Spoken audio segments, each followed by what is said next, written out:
Ta-da. Okay. All right, so related rates, this is an intro. So a pebble is dropped into a calm pond, causing ripples in the form of concentric circles. So you can imagine you've thrown a rock into water before, and then kind of the waves start to go out. Those are concentric circles. They all share the same center. The radius r of the outer ripple is increasing at a constant rate of 1 foot per second. When the radius is 4 feet, at what rate is the total area of the disturbed water changing? So the first thing was rates. And obviously you guys can imagine, as the radius is increasing, and this is kind of going outward, the area is also increasing at a certain rate. And that's what they're actually asking us for. But everything in rates is with respect to time. So with implicit differentiation, everything we did was with respect to x for the most part. We kept putting that dy dx after everything. This is going to be similar, but everything is with respect to time. So the first thing that they do tell me is that the radius is increasing at a constant rate of 1 foot per second. They're giving me the rate of change of the radius. In other words, they're giving me the derivative of the radius with respect to time.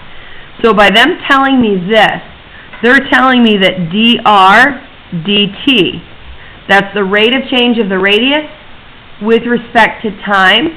They're telling me that that's 1 foot per second.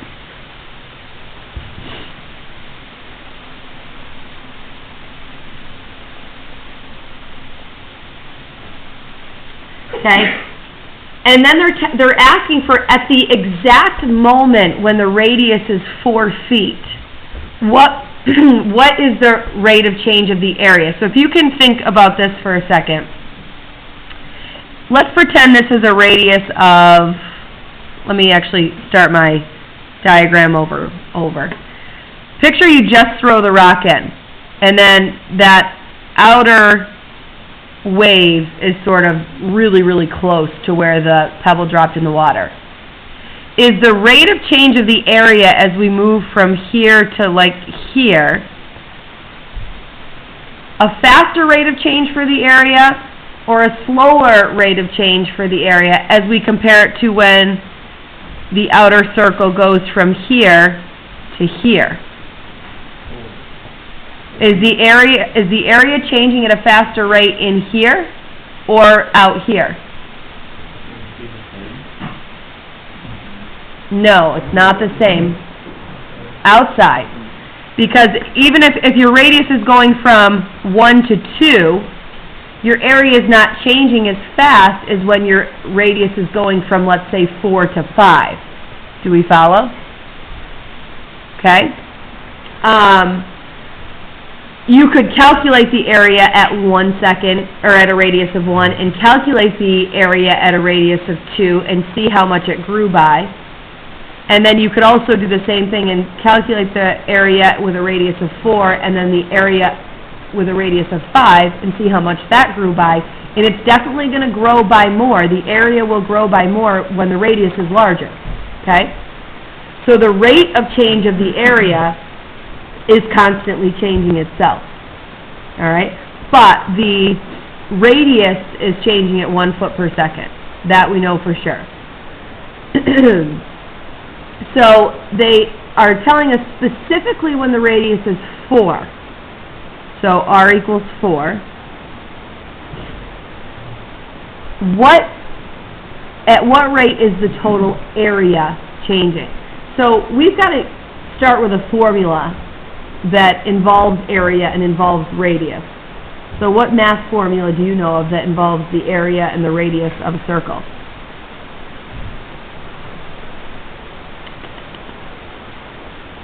Come on.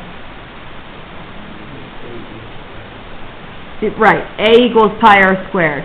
So we're going to capitalize and use this formula, A equals pi r squared, as our go-to formula, and we're going to find the derivative of that. okay? Everything is with respect to time. So when I take the derivative of A, I'm just doing dA dt. That's the derivative of area with respect to time. On the right-hand side, I'm following what rule do I need to take the derivative of this?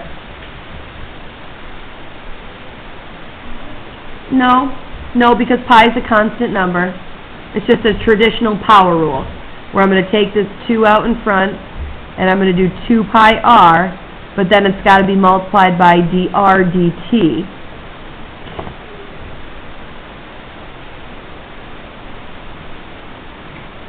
Every variable that we derive in related rates is going to have a d blank dt following it, because everything is with respect to time.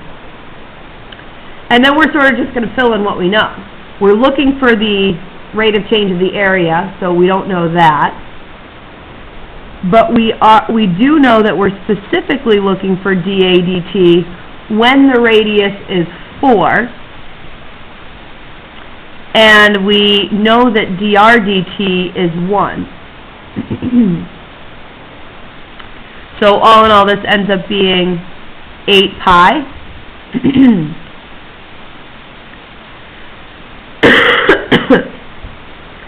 And what is the unit on area?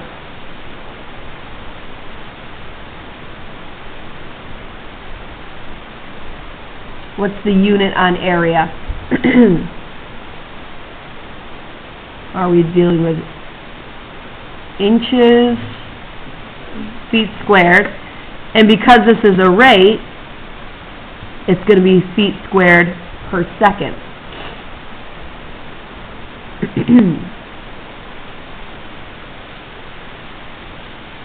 Okay? Which would have come up if you let, like, I don't know if you've taken physics and they talk about this, but it comes up in math as well. If you let the units follow the problem, you'll also get the units that way. So the radius was 4 feet, and the 1 was feet per second. So of course when you multiply feet times feet per second, you get feet squared per second. So the area at this moment when the radius is 4 is increasing at 8 pi feet per second. And that would be the answer to your problem. Your dA dt, the rate at which the area is changing, specifically when the radius is 4, is 8 pi feet per second. So to kind of go back to this question, and we'd be done with this problem, but just to explore a little bit further, to go back to the question that I posed at the beginning, where is the rate of change of the area happening the fastest? I'm gonna find the rate of change of the area when the radius is 1. So using this formula, that would be 2 pi with a radius of 1, and then dr dt is still 1. And that's going to be 2 pi feet squared per second. And you can clearly see when the radius is 1 versus when the radius is 4, when the radius is bigger, the area is changing at a much faster rate. Okay? All right. Any questions on that so far? Okay. So that's kind of an introduction to the overall topic that we're going to be looking at.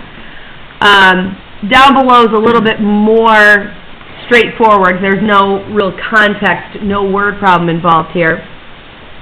But these two, just so you know, these two A's go together. That's like a part A. And then we're going to kind of do a similar thing for part B. So assuming x and y are both differentiable functions of t, and find the required values of dy dt and dx dt. So taking this equation, we're going to differentiate with respect to t. So the derivative of y is just going to be dy dt equals, and in order to take the derivative of this, I would probably distribute first. Right, y equals 2x squared minus 6x is actually going to be easier to derive. The derivative of 2x squared is 4x dx dt. Again, every variable is with respect to time here, so every variable is going to be followed up with that, minus 6 dx dt. And so for part A, we're asked to find dy dt when x is 3, and also we're given that dx dt is 2. So you're just going to plug in a 3 for x and a 2 for dx dt.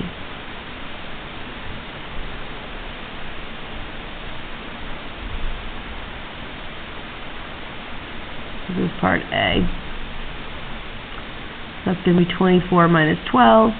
So dy dt for part A is going to equal 12.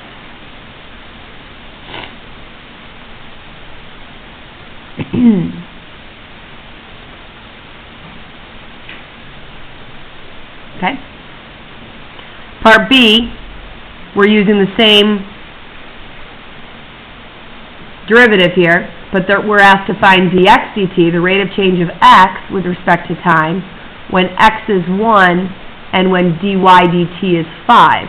So dy dt equals 5 equals 4 times an x-coordinate of 1. Then we're looking for dx dt minus 6 dx dt. And what algebraic steps would we need to follow right now to solve for dx dt? Factor it out, or combine like terms, because 4 of these minus 6 of these is going to be negative 2 of these, right?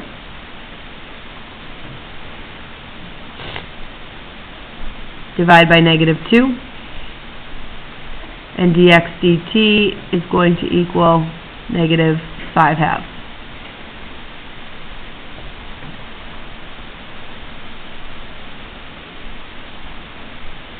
Any questions?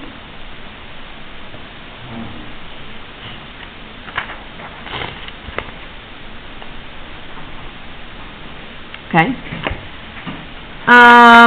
Why don't you try part A on your own?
Elise, what'd you get? Negative 6. So we have 2x dx dt plus 2y dy dt equals 0. Good. So for part A, We're plugging in an x of 3, a dx dt of 8, a y of 4, and a dy dt is what we're looking for. So here we get 48. So if I subtract 48 from both sides, I get 8 dy dt equals negative 48. Divide both sides by 8. And dy dt equals, what'd you say? -6. Did you say the negative? Yeah. Okay, good. Then you got it.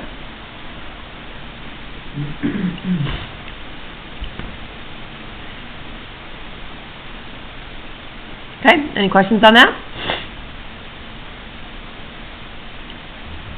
Okay. Why don't we'll come back to B. Let's move down to the next one because it's, I think, conceptually a little bit more challenging to explain, or I'll want to explain what's actually happening. I think we could do it, but a point is moving along the graph of the given function such that dx dt is 2 centimeters per second. So let me, just to help give you some background as to what's happening here. I don't think you need the background to solve it, but to really fully make sense of it, I think it's going to be helpful to illustrate this. So here is our graph of this function. Now I went from negative 10 to 10 and negative 10 to 10, so I'm pretty zoomed in there.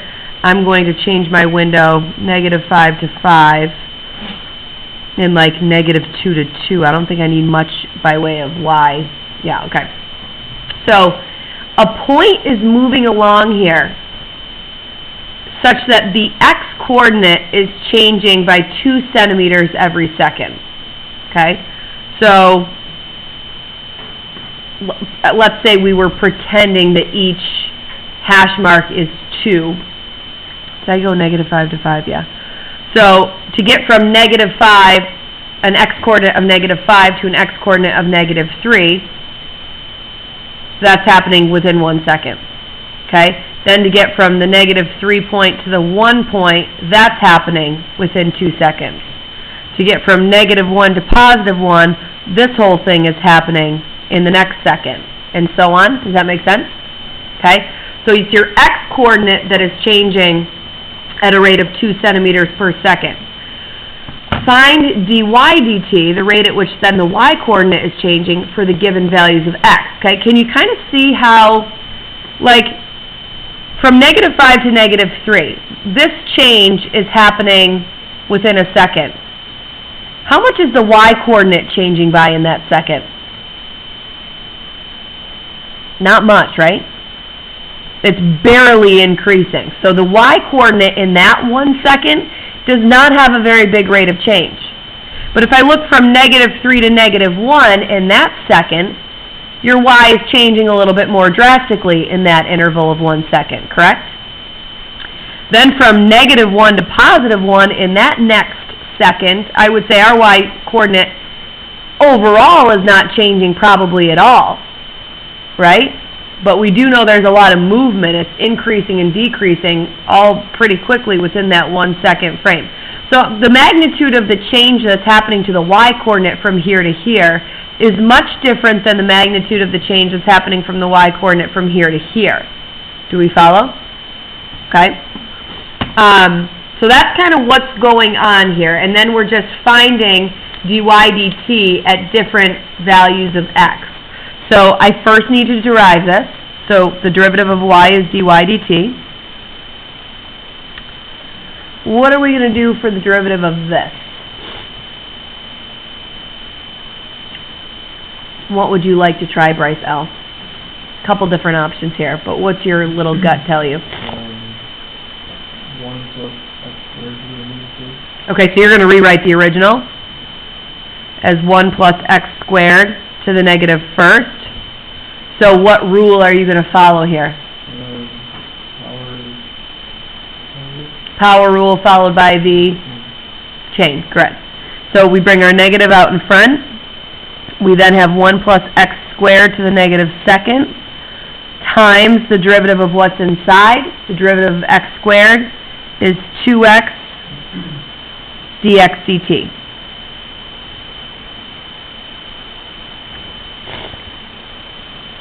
So if I clean that up, I'm going to have a negative 2x up top, a 1 plus x squared squared in the denominator, dx dt.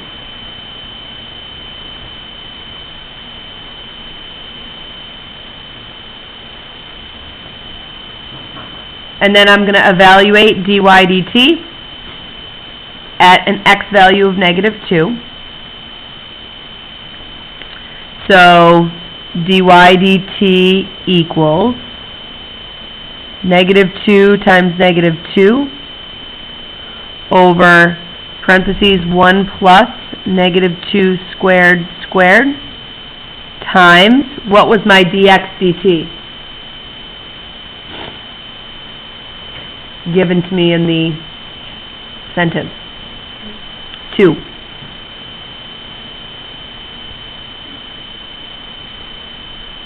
So my numerator is going to be 4 times the 2 is going to make it 8 over, this is 1 plus 4, which is 5, and 5 squared is 25. So that's going to be 8 over 25 centimeters per second. So going back to our graph, when x is negative 2, right at this moment, my x-coordinate obviously was always moving at a rate of 2 centimeters per second. So we're traveling horizontally at a rate of 2 centimeters per second. But right at this point, our y-coordinate is only changing at a rate of 8/25 centimeters per second. Okay, good? Which is not very fast. But that's also not a very steep slope at that moment either. So what we will find is when, well, maybe not here.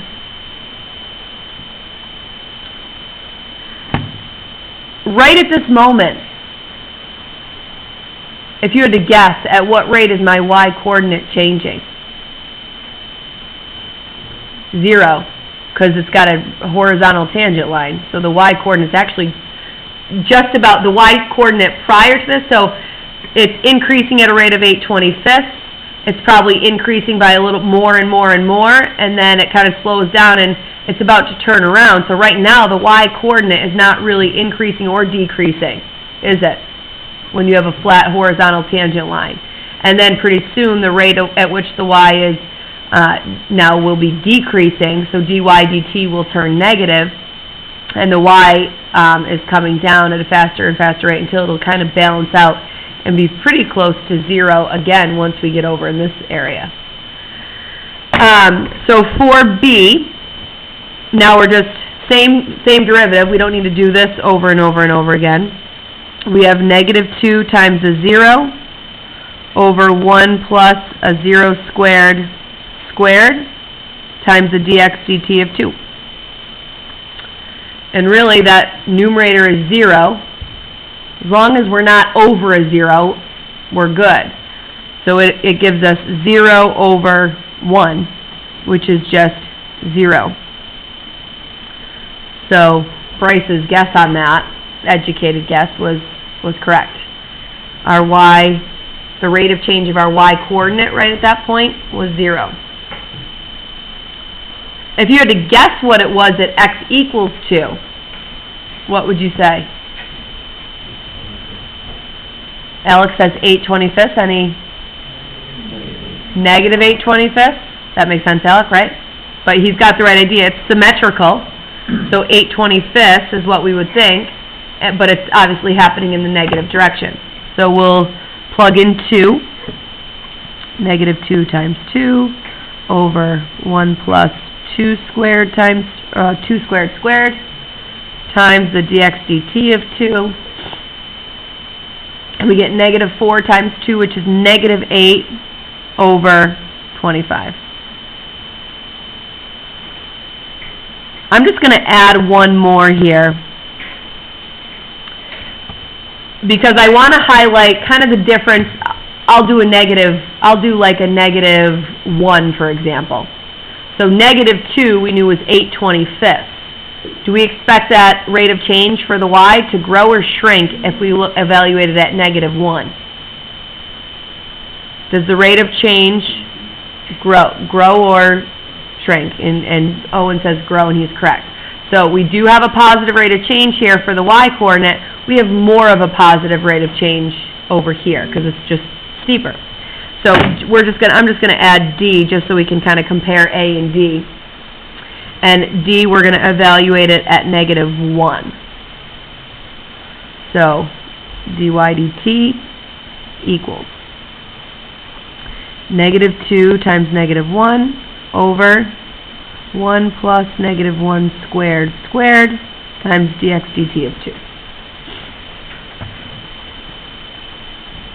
That's going to give us a 2 times a 2 in our numerator. That's a 4. And then a 1 plus a 1 is 2, and 2 squared is also 4, and 4 over 4 is 1 centimeter per second, which is bigger than 8/25 of a centimeter per second. So as we guessed would happen, the rate of change of the y-coordinate has grown. Okay?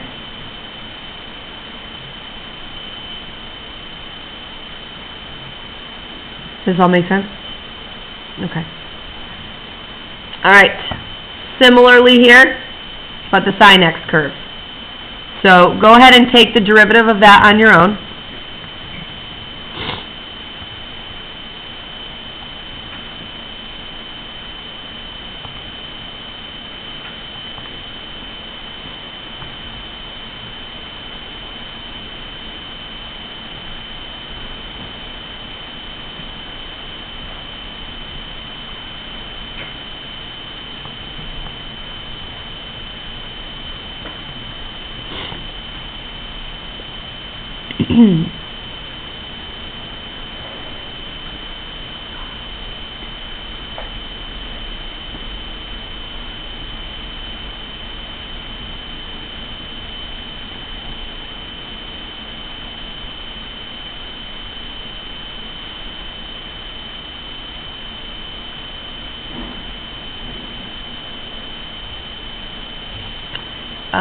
Lauren, what'd you get?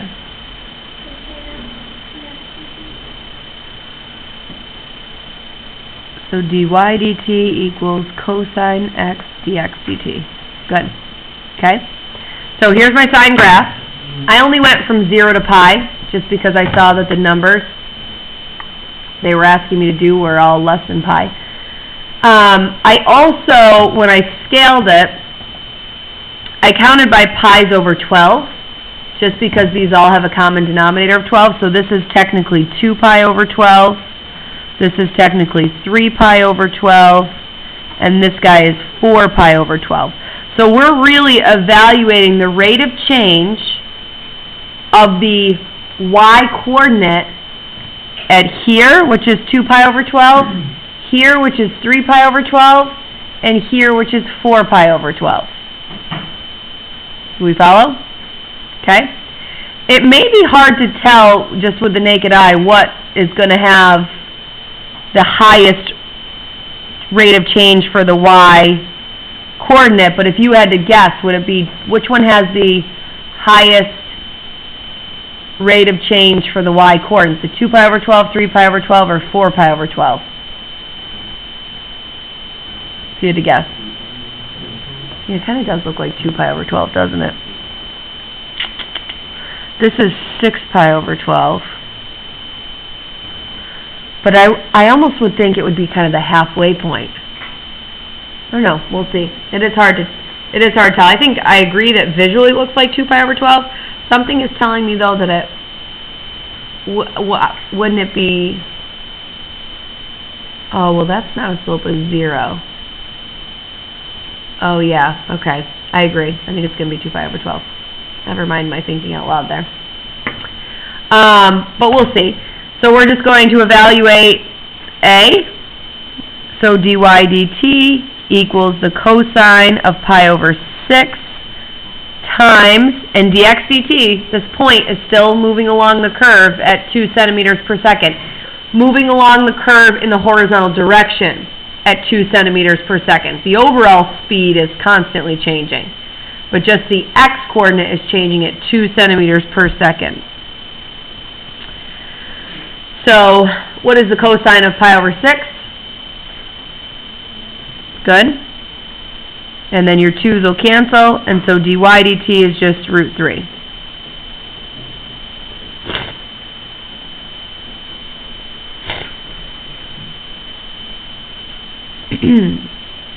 And then for b, cosine of pi over 4 times 2, and the cosine of pi over 4 is? Good. Your 2's cancel. So, what did happen to the rate of change of y? From an x of pi over 6 to an x of pi over 4. Faster, slower? Slower, which is what we predicted. And then lastly, cosine of pi over 3 times 2. What's the cosine of pi over 3? 1/2 times 2. 2's cancel, we just get 1, which got even slower. Which is going to happen, right? It's slowing down as we approach that relative maximum. And then what would dy dt be right at the top here? Right? 0. Okay. All right. So if a point is moving along here at a rate of 2 centimeters per second, well, let me rephrase that because that's not true. If a point is moving along here such that the x-coordinate is changing at a rate of 2 centimeters per second, when is the point going the fastest?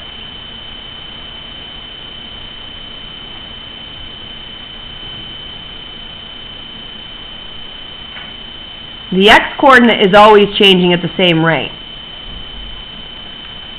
So when is the speed of the point the fastest? Its horizontal speed is always the same.